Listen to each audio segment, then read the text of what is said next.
அது ஒரு ஹேண்ட் ஹெல்டாக கூட இருக்கலாம் அப்படின்ற மாதிரி வந்துட்டு எனக்கு தோணுது. மேபி PS5 ப்ரோக்கு கூட வரலாம். GTA 6 PS6 கூட தான் விளாடணும் அப்படின்னு சொன்னாலும் சொல்லுவோம். சொல்லக்கூடிய ஆள் தான். ஏன்னா ஆல்ரெடி இன்னும் வேறு டிலேஸ் வரும் அப்படின்ற மாதிரி சொல்லிட்டு இருக்காங்க. 2027 எண்டு.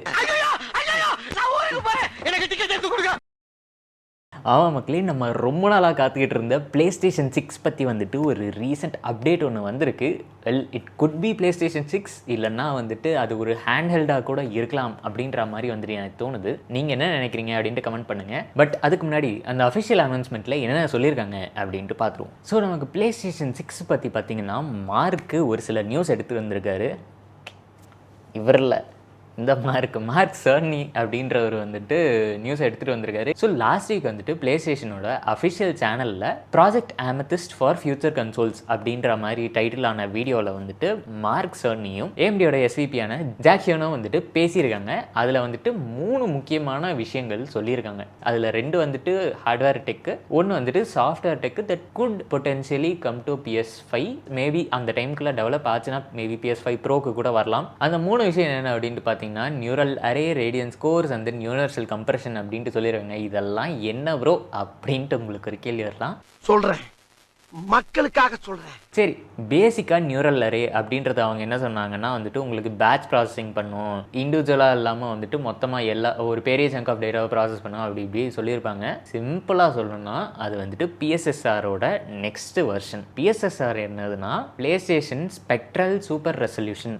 அது என்ன வரும் அப்படின்ட்டு கேட்டிங்கன்னா இந்த AMD ஃபேன் பாய்ஸ்க்கெலாம் நிறைய இது தெரிஞ்சிருக்கும். அந்த FSR தான் பேசிக்கலி வந்துட்டு அப்ஸ்கேலிங். அதாவது ஒரு ஃபுல் ஹெச்டியில் ரெண்டர் ஆகிறத ஒரு 2K இல்லைனா 4Kக்கு அப்ஸ்கேல் பண்ணுறது. சரி ப்ரோ, அதுக்கும் இந்த நியூரல் அரேக்கும் என்ன சம்மந்தம் அப்படின்ட்டு கேட்டிங்கன்னா பேசிக்காக நியூரல் அரேன்னா என்னன்னு சொல்லணும்னா மல்டிபிள் கோர்ஸ் வந்துட்டு தனித்தனியாக ஒர்க் ஆகிட்டு இருக்கும். ஒரு பெரிய ஜாபை வந்துட்டு கம்ப்ளீட் பண்ணுறதுக்கு மல்டிபிள் கோர்ஸ் சின்ன சின்னதாக தனித்தனி செக்ஷனாக வந்துட்டு ஒர்க் ஆகிட்டு இருக்கும். அதை வந்துட்டு ஒருங்கிணைக்கிறது தான். இது வந்துட்டு புரியாது, நான் சிம்பிளாக சொல்கிறேன். ஃபார் எக்ஸாம்பிள் நம்ம வந்துட்டு ஒரு கல்யாணம் நடத்துகிறோன்னு வச்சுக்கோங்க. அதில் வந்துட்டு நிறைய ஃபங்க்ஷன்ஸ் இருக்கும். அதாவது ஒரு ஃபோட்டோகிராஃபிக்கு தனியாக இருக்கும், சாப்பாடுக்கு அந்த சமைக்கிறவங்க, சாப்பாடுக்கு ரா மெட்டீரியல்ஸு, மேக்கப்பு, டெக்கரேஷன்ஸ், இந்த மாதிரி ஒவ்வொரு சின்ன சின்ன விஷயமும் ஒவ்வொரு ப்ராசஸாக இருக்கும். நான் தனித்தனியாக பண்ணோன்னா ஒவ்வொன்றும் ஒவ்வொரு டைமில் முடியும். அது வந்துட்டு நமக்கு அந்தளவுக்கு கம்ஃபர்டபுளாக இருக்காது. பேசிக்காக இதே மாதிரி வந்துட்டு நம்மளோட இந்த டிஸ்பிளே அந்த ரெண்டரிங் பெர்ஸ்பெக்டிவில் சொல்லணும்னா பேசிக்காக இது என்னென்னா லெகசி மெத்தடில் பார்த்தீங்கன்னா ஃபார் எக்ஸாம்பிள் ஒரு ஃபுல் டிஸ்பிளே இருக்குன்னு வச்சுக்கோங்க. நம்மக்கிட்ட 8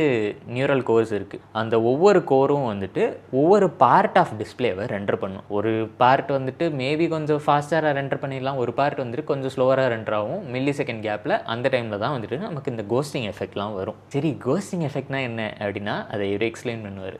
ஒரு விஷயம் இருக்கு ஆனால் இல்லை. ஸோ பேசிக்காக கோஸ்டிங்கை வந்துட்டு இதோட ஈஸியாக எக்ஸ்பிளைன் பண்ண முடியாது. ஏன்னா நம்ம டிஸ்பிளேயில் பார்க்குற ஒரு ஆர்டிஃபேக்ட், ஒரு ஒரு டேபிளோ ஒரு ஸ்டூலோ இல்லைனா வந்து ஒரு ஆப்ஜெக்டோ வந்துட்டு அது இருக்கிற மாதிரியே இருக்கும், பட் இருக்காது. அது வந்துட்டு கோஸ்ட் மாதிரி இருக்கும். ஸோ அந்த கோஸ்டிங்கை தடுக்கிறதுக்கு என்ன பண்ணலாம்னா எல்லா கோரையும் வந்துட்டு ஒன்றுக்கு ஒன்று பேச வச்சுக்கணும். ஃபார் எக்ஸாம்பிள் இப்போ நம்ம அந்த கல்யாணம் இதில் எக்ஸாம்பிள்லேயே எடுத்துக்கோமே, நான் வந்துட்டு ஒன்றையும் தனியாக பண்ணுறப்போ ஒரு விஷயம் முன்னாடி முடியும், ஒரு விஷயம் பின்னாடி முடியும். அது வந்துட்டு எனக்கு ஒரு சில டைம் செட் ஆகாது. ஃபார் எக்ஸாம்பிள் நான் இப்போ உங்களை கூப்பிட்றேன், நீங்கள் தான் வந்துட்டு ஒரு புரோக்கர். நீ புரோக்கரா? நீ அந்த மாதிரி ஒருத்தரை கூப்பிட்டு வந்து நீங்கள் எல்லாத்தையும் மேனேஜ் பண்ணிக்கோங்க அப்படின்னா அவர் என்ன பண்ணுவார்னா ஒவ்வொரு இதுக்கும் வந்துட்டு கம்யூனிகேஷன் வச்சுருவார். அதாவது ஃபோட்டோகிராஃபிக்கு கம்யூனிகேஷன், இவங்களுக்கு சாப்பாடு செய்கிறவங்களுக்கு, அதுக்கப்புறம் ரா மெட்டீரியல் சப்ளை பண்ணுறவங்களுக்கு, டெக்கரேஷன் சேர்லாம் எடுத்துன்னு வரவங்களுக்கு, எல்லாத்துக்கும் வந்துட்டு ஒரு கம்யூனிகேஷன் வச்சுருவார். ஸோ எல்லா ப்ராசஸுமே வந்துட்டு ஸ்ட்ரீம் லைன்டாக நடக்கும். அதே தான் வந்துட்டு இந்த நியூரல் அரேவும் பண்ணும். என்ன பண்ணுன்னா ஒவ்வொரு பார்ட் ஆஃப் த இது இமேஜே வந்துட்டு ஒரு கோர் ரெண்டர் பண்ணணும்னு சொன்னோம் இல்லையா, அந்த எல்லா கோர்ஸையும் வந்துட்டு இது லிங்க் பண்ணி விட்டுரும். லிங்க் பண்ணுறதுனால என்னென்னா ஒரு கோரும் இன்னொரு கோரும் வந்துட்டு பேசிக்கும். அந்த டைமில் வந்துட்டு நமக்கு ஒரு ஃபுல் இமேஜ், அதாவது ஒரு பெரிய பேட்சே வந்துட்டு ஒரேடியாக ரெண்டர் பண்ணும். அதுக்கு இந்த நியூரல் அரே ஹெல்ப்ஃபுல்லாக இருக்கும். செகண்ட் விஷயம் வந்துட்டு ரேடியன்ஸ் கோர்ஸ். ரேடியன்ஸ் கோர்ஸ்னால் என்னென்னா பேசிக்கலி ரேட்ரேசிங் கோர்ஸ் தான். ரேட்ரேசிங் கோர்ஸு இப்போல்லாம் கரண்ட் டைம்ஸில் வந்துட்டு பாத் ரேசிங்கும் வந்துருச்சு இல்லையா. ஸோ பாத் ரேசிங், ரேட்ரேசிங் இது ரெண்டுத்தையும் வந்துட்டு என்ஹான்ஸ் பண்ணுறதுக்காக வந்த விஷயம் தான் இந்த ரேடியன்ஸ் கோர்ஸ். பாத் ரேசிங், ரேட்ரேசிங் பற்றிலாம் வந்துட்டு நான் ஆல்ரெடி என் சேனலில் ஒரு வீடியோ போட்டிருக்கேன். அந்த வீடியோட லிங்க் வந்துட்டு இந்த ஐ பட்டன் கிளிக் பண்ணிங்கன்னா வரும். இந்த வீடியோ முடிச்சுட்டு போய் பாருங்கள், ஏன்னா வாஸ்ட் டைம் எஃபெக்ட் ஆகுது. சரி, ரைட்டு. அதுக்கப்புறம் வந்துட்டு யூனிவர்சல் கம்ப்ரெஷன்ஸ் அப்படின்னாங்க இல்லையா. அந்த யூனிவர்சல் கம்ப்ரெஷன்னா என்னென்னா பேசிக்காக சொல்லணும்னா உங்களுக்கு கேமோட லோடிங் டைம் பெட்டராக பெட்டராக இருக்கும். இதுக்கு முன்னாடி நம்ம கேம்லாம் ஓப்பன் பண்ணுறப்போ வந்துட்டு லோடிங் ஷேடர்ஸ், ரெண்டரிங் ஷேடர்ஸ் அப்படின்ற மாதிரி வந்துட்டு ஷேடர்ஸ் கம்பைலிங் அப்படின்ற மாதிரி வரும் இல்லையா, அதெல்லாம் வந்துட்டு ஆல்ரெடி ப்ரீ கம்ப்ரஸ்டான ஒரு விஷயம் தான். அதாவது இதுக்கு முன்னாடி வந்துட்டு வெறும் ஷேடர்ஸ் ஒண்டி கம்ப்ரஸ் ஆகும், மெயின் கேம் டேட்டா வந்துட்டு அந்தளவுக்கு கம்ப்ரஸ் ஆகாது. இப்போ யூனிவர்சல் கம்ப்ரஸிங்கில் வந்துட்டு உங்களுக்கு ஆல்மோஸ்ட் எல்லா விஷயங்களும் ஒரேடியாக கம்ப்ரஸ் ஆகிட்டு லோடிங் டைம்ஸ் வந்துட்டு இன்னும் ஃபாஸ்டராக இருக்கும் அப்படின்ற மாதிரி சொல்கிறாங்க. நம்ம கேம் ஓப்பன் பண்ண உடனே வந்துட்டு படக் அப்படின்ட்டு வந்துட்டு கேம் லோட் ஆயிரும் அப்படின்ற மாதிரி சொல்கிறாங்க. அது என்ன அப்படின்றது பார்ப்போம். அதுக்கு முன்னாடி வந்துட்டு PS6ஓட லான்ச் டேட்டுமே வந்துட்டு லீக் ஆகிருக்கு. Like tentative launch timing leak ஆகிருக்கு. என்ன அப்படின்ட்டு பார்த்தீங்கன்னா 2027ஓட எண்டு, அதாவது மோஸ்ட் ப்ராபப்லி டியூரிங் அந்த கிறிஸ்மஸ் நியூ இயர் டைமில் வந்துட்டு லான்ச் ஆக சான்சஸ் இருக்குது. அப்படி இல்லைன்னா 2028ஓட பிகினிங்கில் இல்லைனா மிடில் செகண்ட் குவார்ட்டருக்குள்ளே வந்துட்டு லான்ச் ஆகிடும் அப்படின்ற மாதிரி வந்துட்டு ஒரு ரூமர்ஸ் போயிட்டுருக்கு. இதெல்லாம் பார்த்தா எனக்கு தெரிஞ்சு இந்த GTA 6 மேலே நம்பிக்கை இல்லை. GTA 6 வந்துட்டு நம்ம PlayStation 6ல் தான் ப்ளே பண்ணுவோமோ அப்படின்ட்டு எனக்கு ஒரு இது இருக்குது. ஏன்னா இந்த சாம்சங் வந்துட்டு இந்த வருஷத்துக்குடைய ஃபோன் மாடல் நம்பரும், அப்புறம் ஆப்பிள் வந்துட்டு வருஷத்துக்குடைய அந்த iOS நம்பரும் வந்துட்டு சொருகுவேன் சார்ல, அந்த மாதிரி ராக் ஸ்டாரும் வந்துட்டு உங்களுக்கு நீங்கள் கன்சோல் வெர்ஷன் கூட தான் கேம் வெர்ஷனை விளாட முடியும் அப்படின்ட்டு GTA 6 PS6 கூட தான் விளாடணும் அப்படின்னு சொன்னாலும் சொல்லக்கூடிய ஆள் தான். என்ன ஆல்ரெடி இன்னும் வேறு டிலேஸ் வரும் அப்படின்ற மாதிரி சொல்லிட்டு இருக்காங்க.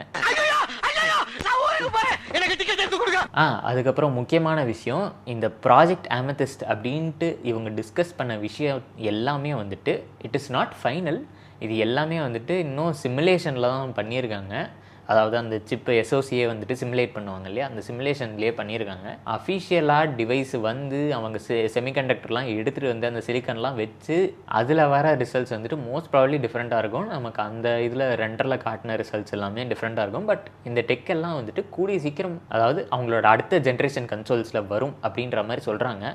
இன்னொரு முக்கியமான விஷயம், இது வந்துட்டு ஒரு இன்ட்ரெஸ்டிங்கான லீக் வந்துட்டு நான் இப்போ ரீசெண்டாக படித்தேன். என்ன அப்படின்ட்டு பார்த்தீங்கன்னா, இந்த ஹேண்ட்ஹெல்ட் கேமுக்குள்ளே வந்துட்டு பிளேஸ்டேஷனும் கூடிய சீக்கிரம் வரும் அப்படின்ற மாதிரி சொல்கிறாங்க. எக்ஸ்பாக்ஸ் ஆல்ரெடி வந்துருச்சு, பிளேஸ்டேஷனும் வந்துட்டு கூடிய சீக்கிரம் வரும். பட் அது ஒரு ஸ்டாண்டலோன் கன்சோலாக வரும் அப்படின்ற மாதிரி சொல்கிறாங்க. ஆல்ரெடி அந்த பிளேஸ்டேஷன் லிங்காக பிளேஸ்டேஷன் இது ஹேண்ட்ஹெல்டு ஒன்று இருக்குது இல்லையா, அது வந்துட்டு நம்ம ஆல்ரெடி PS5 ஒன்று வச்சுருந்தோன்னா அதுலேருந்து ஸ்ட்ரீம் பண்ணிக்கலான்ட்டு, அந்த மாதிரி இல்லாமல் ஸ்டாண்டலோன் செப்பரேட் டிவைஸ் ROG ஆலையோ இல்லைன்னா இது ஸ்ட்ரீமோட கன்சோல் மாதிரி செப்பரேட்டாக வரும் அப்படின்ற மாதிரி வந்துட்டு ஒரு எக்ஸ்பெக்டேஷன்ஸ் இருக்குது. நீங்கள் இதை பற்றி என்ன நினைக்கிறீங்க அப்படின்ட்டு கமெண்ட் பண்ணுங்கள். பிளேஸ்டேஷன் ஒரு ஹேண்ட்ஹெல்டு ரிலீஸ் பண்ணாங்கன்னா நீங்கள் வாங்குவீங்களா? அதே மாதிரி இந்த லீக்ஸ் அண்ட் ரூமர்ஸ் வந்துட்டு உங்களை எந்த அளவுக்கு எக்ஸைட்டடாக வச்சிருக்கு? எனிவே வந்தாலும் நம்ம 2027 தான் பார்க்க முடியும். ஸோ காத்திருந்து பார்ப்போம். சரி ரைட்டா, அடுத்த வீடியோவில் பார்ப்போம். என்ன ஓய்.